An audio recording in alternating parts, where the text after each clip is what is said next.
안녕하십니까. 비상대책위원장 조국입니다. 조국혁신당은 검찰개혁의 완성을 위해 끝까지 가겠습니다.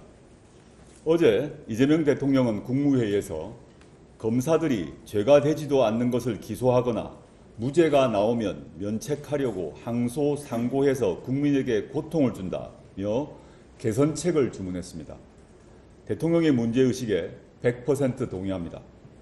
검찰권 오남용의 폐해를 바로잡겠다는 의지로 이해합니다. 검찰 역사 자체가 검찰권 오남용의 역사입니다. 결국 국민은 검찰이 고쳐 쓸 집단이 아니라며 검찰청을 폐지했고 수사와 기소를 분리해서 독점적 권력을 해체했습니다. 하지만 끝나지 않았습니다.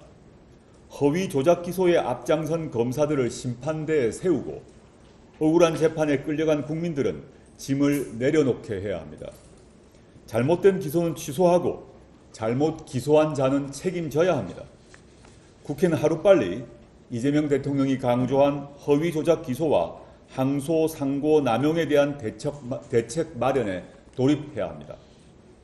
가장 먼저 해야 할 일은 조국혁신당이 발의한 검찰권 오남용 진상조사 및 피해회복 특별법을 통과시키는 일입니다.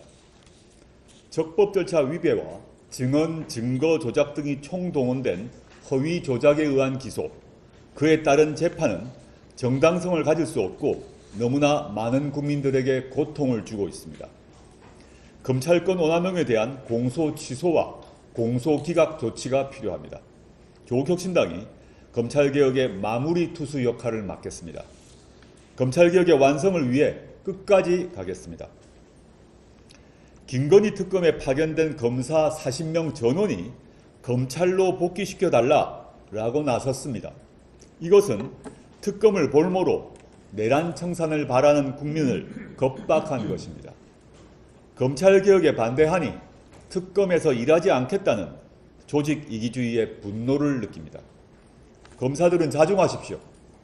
검찰청은 이미 폐업 신고를 마쳤습니다. 미련을 버리십시오. 검찰청 문패를 다시 다는 날은 오지 않습니다. 국민께 사과하십시오.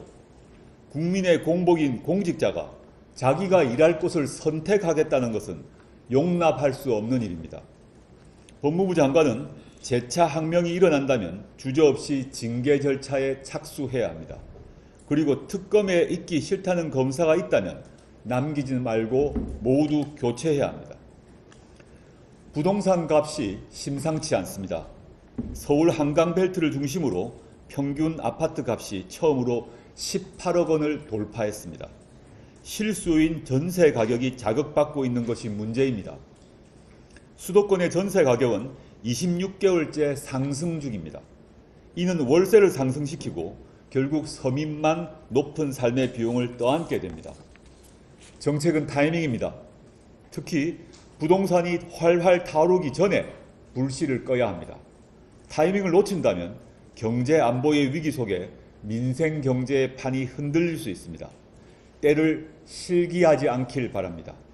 무엇보다 고품질 공공임대와 중저가 주택 공급에 대한 구체적 로드맵이 나와야 서민의 불안 심리를 해소할 수 있습니다. 동시에 소수의 투기 심리를 방치해서는 안 됩니다.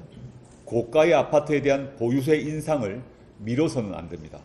정부와 국회가 근본적인 대책 논의에 들어가야 합니다. 주택 공급 체계와 부동산 세제, 임대차 방식 등에 대한 근본적 재설계에 나서야 할 때입니다. 조국혁신당은 토지 공개념을 실현하는 방안까지 준비해 나갈 것입니다. 감사합니다.